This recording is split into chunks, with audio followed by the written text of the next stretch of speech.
प्रिय छात्र छात्राओं, सने भरा नमस्कार। आज हम लोग डॉक्टर सिद्दीकी क्लासेस में बीए पार्ट 1 साइकोलॉजी ऑनर्स के पेपर 2 के चैप्टर 6 के टॉपिक साइकोसिस यानी मनोविक्षिप्तता या मनोविकृति पाठ से कुछ महत्वपूर्ण वस्तुनिष्ठ प्रश्नों के वैकल्पिक उत्तरों में से सही वैकल्पिक उत्तरों को जानने की कोशिश करेंगे। आशा करते हैं आज का पाठ आप सभी छात्र छात्राओं के लिए काफी लाभदायक और उपयोगी सिद्ध होगा। तो शुरू करते हैं आज के पाठ का पहले वस्तुनिष्ठ प्रश्न से। प्रश्न इस प्रकार है, इनमें मनोविदलता के किस प्रकार में व्यवहार संबंधी सबसे अधिक तीव्र विकार पाया जाता है? परीक्षा के दृष्टिकोण से यह प्रश्न काफी महत्वपूर्ण है। प्रश्न को एक बार फिर से दोहराते हैं आप सभी परीक्षार्थियों के लिए। इनमें मनोविदलता के किस प्रकार में व्यवहार संबंधी सबसे अधिक तीव्र विकार पाया जाता है? वैकल्पिक उत्तर ए कैटेटोनिक मनोविदलता यानी कैटेटोनिक स्किज़ोफ्रेनिया, बी हेबिफ्रेनिक मनोविदलता यानी हेबिफ्रेनिक स्किज़ोफ्रेनिया, सी साधारण मनोविदलता यानी सिंपल स्किज़ोफ्रेनिया और डी इनमें कोई नहीं। इस प्रश्न का सही वैकल्पिक उत्तर होगा ए कैटेटोनिक मनोविदलता यानी कैटेटोनिक स्किज़ोफ्रेनिया में व्यवहार संबंधी सबसे अधिक तीव्र विकार पाया जाता है। आज के पाठ का अगला प्रश्न आप सभी परीक्षार्थियों के लिए। प्रश्न इस प्रकार है, इनमें किसने उत्साह विषाद मनोविकृति को फॉली सर्कुलर कहा था? परीक्षा के दृष्टिकोण से यह प्रश्न काफी महत्वपूर्ण है। प्रश्न को एक बार फिर से दोहराते हैं आप सभी परीक्षार्थियों के लिए। इनमें किसने उत्साह विषाद मनोविकृति को फॉली सर्कुलर कहा था? वैकल्पिक उत्तर ए फालरेट, बी काहलबम, सी एमिल क्रेपलिन और डी बेलाटगर। इस प्रश्न का सही वैकल्पिक उत्तर होगा ए फालरेट। फालरेट ने ही उत्साह विषाद मनोविकृति को फॉली सर्कुलर कहा था। अगला प्रश्न आप सभी परीक्षार्थियों के लिए। इनमें किसने उत्साह विषाद मनोविकृति यानी मैनिक डिप्रेसिव साइकोसिस को साइक्लोथीमिया नाम से संबोधित किया था? वैकल्पिक उत्तर ए काहलबम, बी कोरचिन, सी क्रेपलिन और डी बेलाटगर। इस प्रश्न का सही वैकल्पिक उत्तर होगा ए काहलबम। काहलबम ने ही उत्साह विषाद मनोविकृति को साइक्लोथीमिया कहा था। अगला प्रश्न आप सभी परीक्षार्थियों के लिए। क्रेपलिन मूलतः थे? वैकल्पिक उत्तर ए मनोवैज्ञानिक, बी दार्शनिक, सी चिकित्सक और डी जर्मन मनोचिकित्सक। इस प्रश्न का सही वैकल्पिक उत्तर होगा डी जर्मन मनोचिकित्सक यानी क्रेपलिन मूलतः जर्मन मनोचिकित्सक थे। अगला प्रश्न इस प्रकार है, इनमें किसने डिमेंशिया प्रेकॉक्स के स्थान पर मनोविदलता यानी स्किज़ोफ्रेनिया पद का उपयोग किया था? वैकल्पिक उत्तर ए बलिउलर, बी क्रेपलिन, सी कूलेन और डी बेलाटगर। इस प्रश्न का सही वैकल्पिक उत्तर होगा ए बिल्यूलर। बिल्यूलर ने ही डिमेंशिया प्रेकॉक्स के स्थान पर स्किज़ोफ्रेनिया यानी मनोविदलता शब्द का उपयोग किया था। आज के पाठ का अगला प्रश्न प्रश्न इस प्रकार है, इनमें कौन सा लक्षण मनोविदलता का एक धनात्मक लक्षण है? वैकल्पिक उत्तर ए व्यामोह, बी विभ्रम, सी अनुपयुक्त भाव एवं चिंतन और डी इनमें सभी। इस प्रश्न का सही वैकल्पिक उत्तर होगा डी इनमें सभी। अगला प्रश्न आप सभी परीक्षार्थियों के लिए। प्रश्न इस प्रकार है, डोपामाइन प्रकल्पना यानी डोपामाइन हाइपोथेसिस के अनुसार जब किसी व्यक्ति में डोपामाइन की अधिकता हो जाती है तब उसमें इनमें क्या उत्पन्न होता है? परीक्षा के दृष्टिकोण से यह प्रश्न भी काफी महत्वपूर्ण है। प्रश्न को एक बार फिर से दोहराते हैं आप सभी परीक्षार्थियों के लिए। डोपामाइन प्रकल्पना यानी डोपामाइन हाइपोथेसिस के अनुसार जब किसी व्यक्ति में डोपामाइन की अधिकता हो जाती है तब उसमें इनमें क्या उत्पन्न होता है? वैकल्पिक उत्तर ए चिंता, बी व्यामोह, सी विभ्रम और डी मनोविदलता। इस प्रश्न का सही वैकल्पिक उत्तर होगा डी मनोविदलता। अगला प्रश्न, जब कोई मानसिक रोगी किसी वाक्य या शब्द को सुनकर उस शब्द या वाक्य को बार बार दोहराने लगता है तो ऐसे लक्षण को क्या कहा जाता है?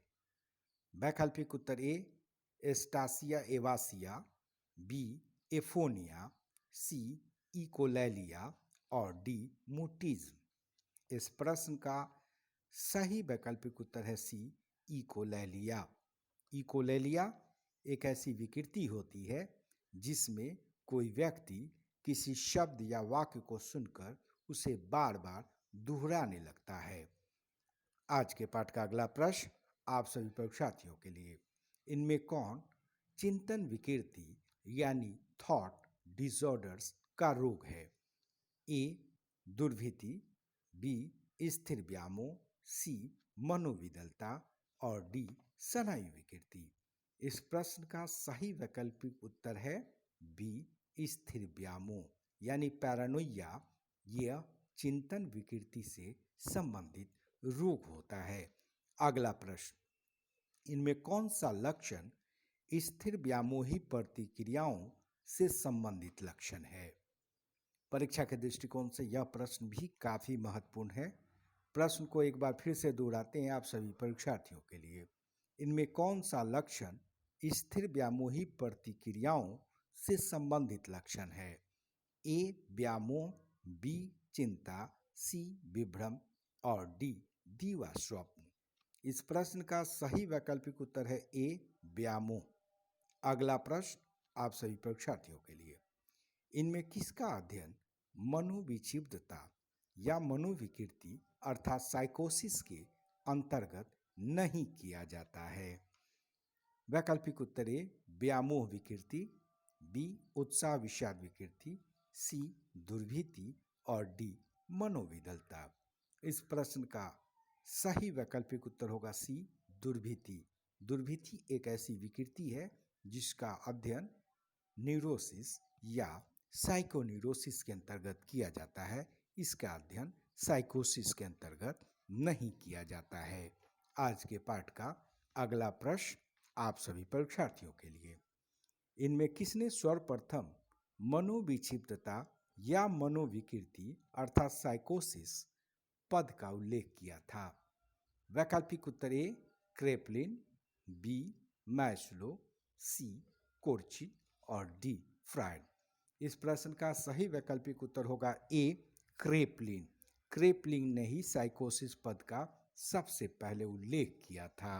अगला प्रश्न आप सभी परीक्षार्थियों के लिए, इनमें कौन सा लक्षण मनोविकृति यानी साइकोसिस से पीड़ित व्यक्तियों में नहीं पाया जाता है?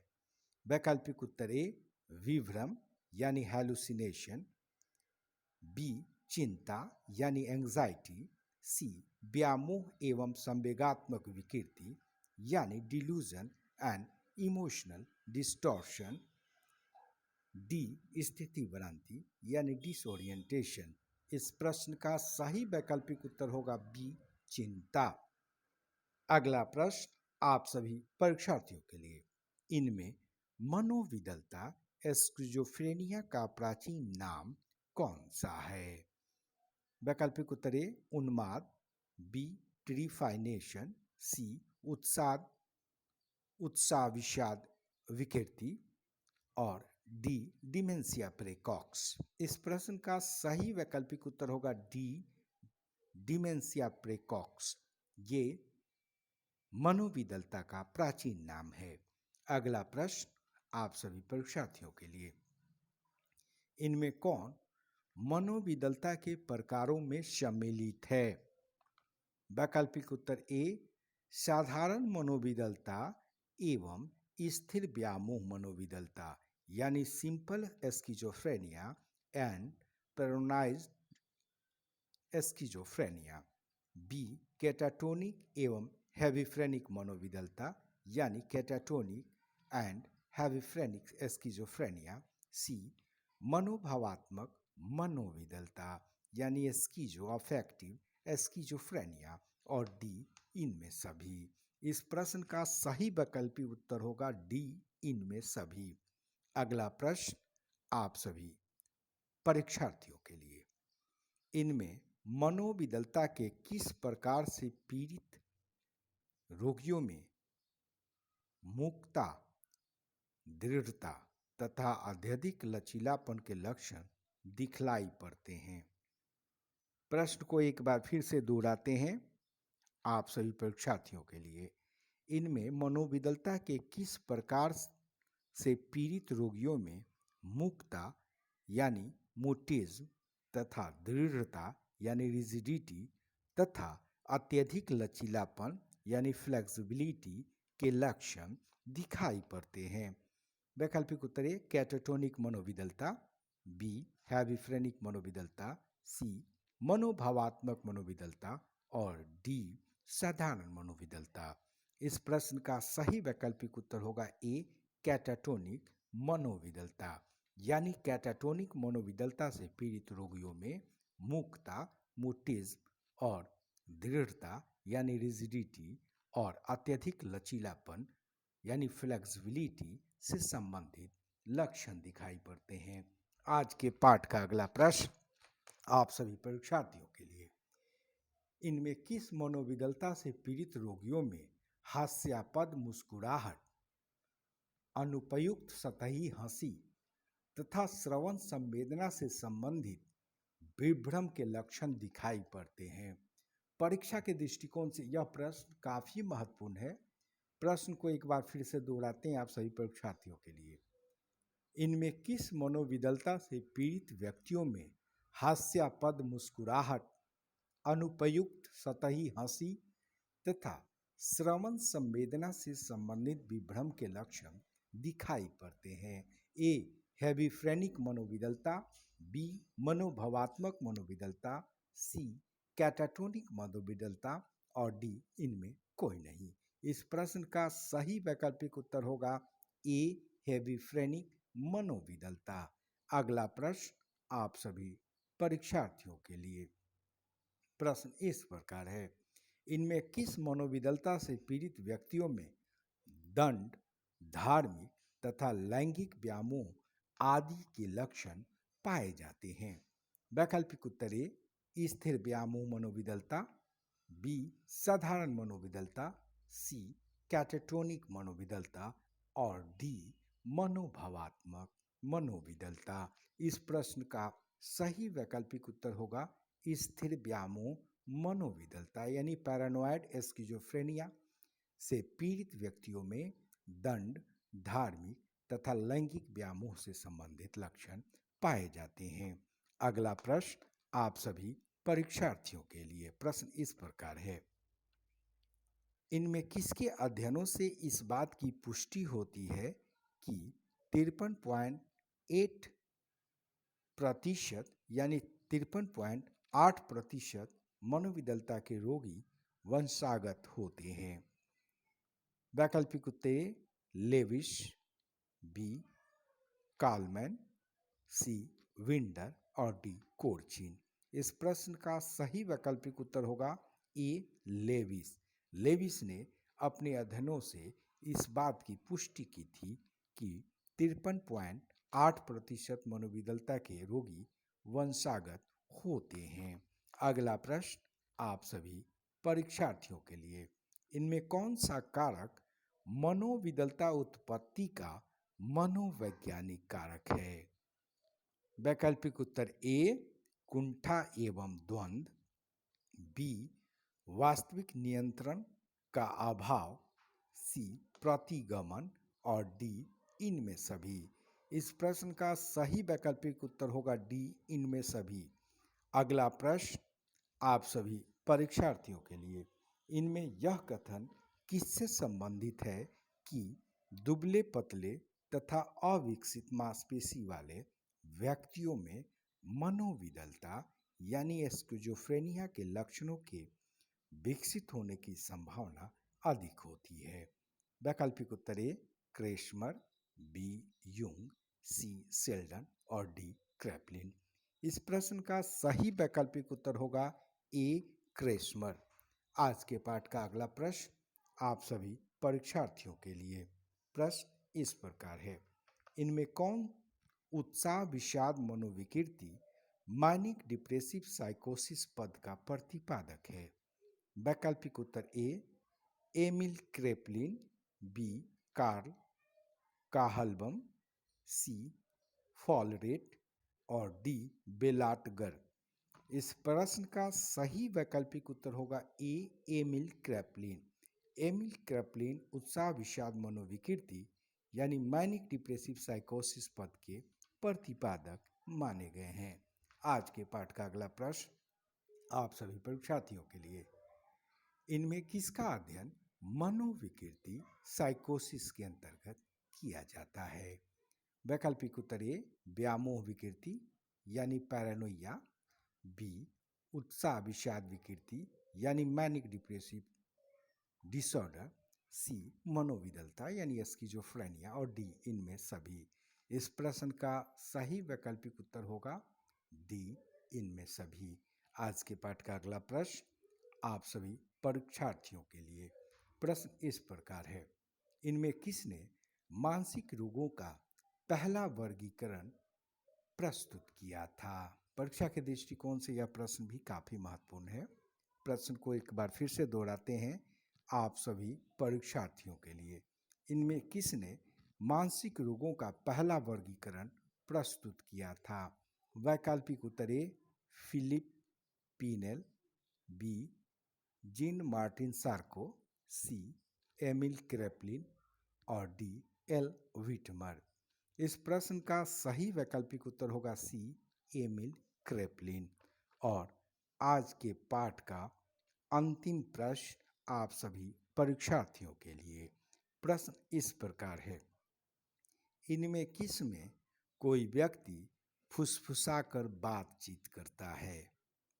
प्रश्न को एक बार फिर से दोहराते हैं, इनमें किस में कोई व्यक्ति फुसफुसाकर बातचीत करता है? ए आत्मविस्मृति में, बी पारस्थेसिया में, सी एफोनिया में और डी हाइपेस्थेसिया में। इस प्रश्न का सही वैकल्पिक उत्तर होगा सी एफोनिया में। एफोनिया में कोई व्यक्ति फुसफुसाकर बातचीत करता है। अब आज का ये पाठ यहीं पर समाप्त होता है। आशा करते हैं आज का पाठ आप सभी परीक्षार्थियों के लिए काफ़ी लाभदायक और उपयोगी सिद्ध होगा। फिर मिलते हैं अगले क्लास में, तब तक के लिए बहुत बहुत धन्यवाद।